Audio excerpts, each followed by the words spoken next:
Magandang araw mga kaibigan. Pag-usapan natin ang ratings ni VP Sara at Speaker Martin Romualdez, specifically dyan sa Visayas.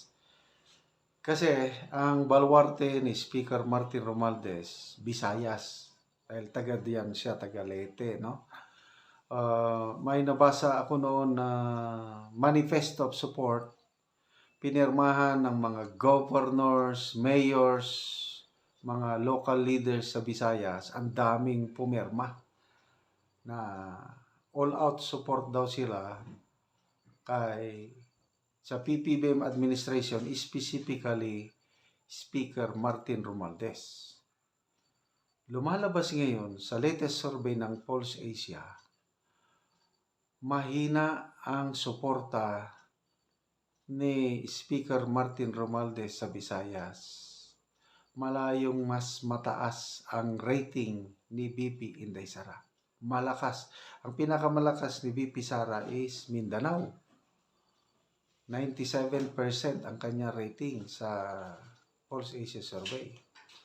Sa Visayas, mataas din. 70% ang rating ni VP Sara. Ang taas. Samantalang si Speaker Martin Romualdez, ang kanyang rating sa Visayas is only 20%. Grabe. So, ano ba yan? Baluarte mo. Example, parang VP Sara. Baliktarin natin. Mas mataas ang rating ni PBBM sa Mindanao kumpara kay VP Sara. Di ba nakakaya? Kaya lang, grabing taas. Kung sa Mindanao lang, 97% ang rating ni VP Inday Sara. Si PBBM, 4%. Si Speaker Martin Romualdez, 2% lang. Grabe.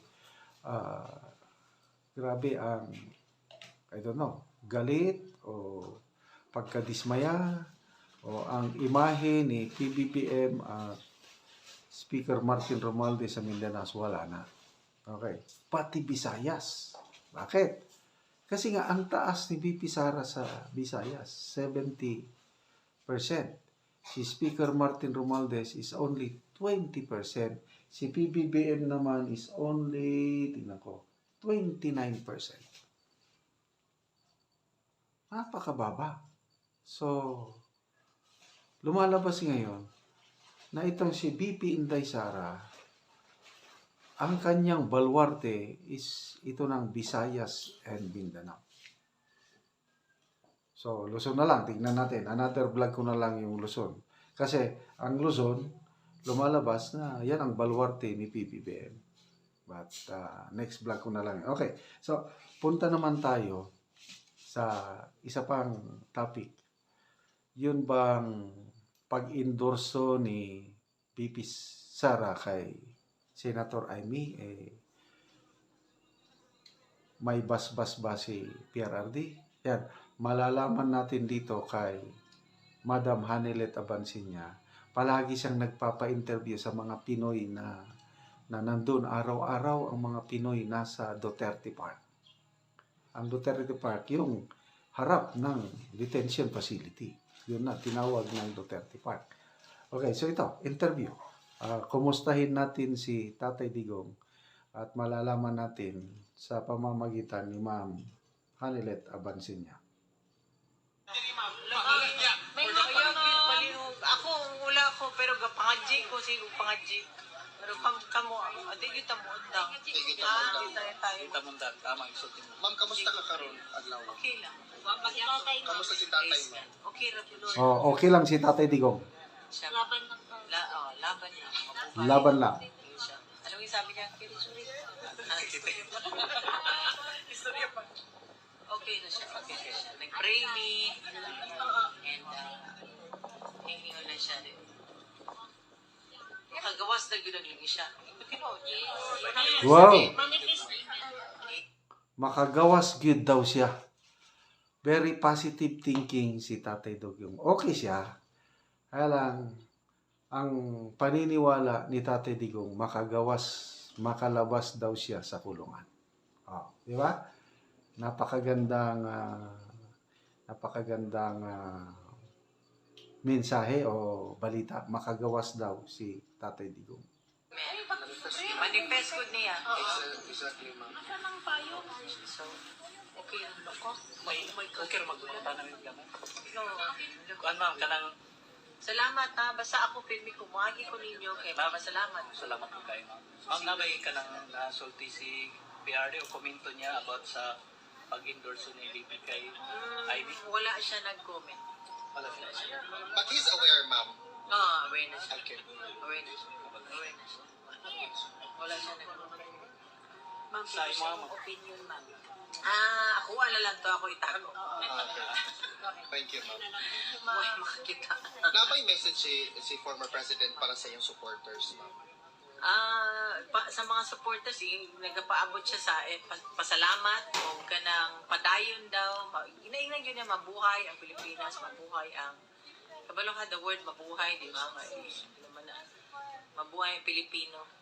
Daghang salamat yun daw. Kabalo siya na every time na naitao. Every day. Every day. Hanggang sa dulo. Rain or shine ma'am. Rain or shine. Ma'am, health-wise, okay naman kasi. Okay na siya. Oh, health. Okay na siya. Okay siya, health. Sugar, okay na kaya siya. Okay po siya. Kaya gitagaan mo siya. Upuan ka na mamonitor ng tagaan siya. Okay na. Ito, something na mamonitor. First, Okay yung lifestyle sa loob. Sir Polong, ano siya Wala pa ko kabalo sa exact date. Sige, lagi mo yung kuan, communicate kung kano sa... O mo, anira na siya mo, siya na po yung istorya ko. Ulit-ulit ah.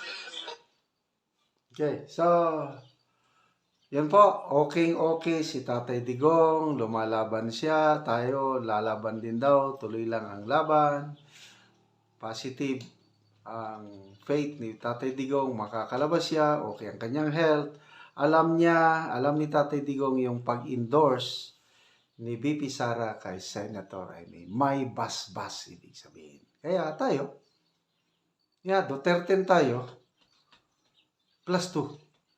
So ako, ang +2 ko, kung sino yung in-endorse ni BP Sara, yun na yung +2 ko, Senator Amy and Camille Villar. So, ito, may sample ballot na kaming binibigay sa mga kamag-anak, kaibigan namin, tribong Talaandig sa Bukidnon. Yan na.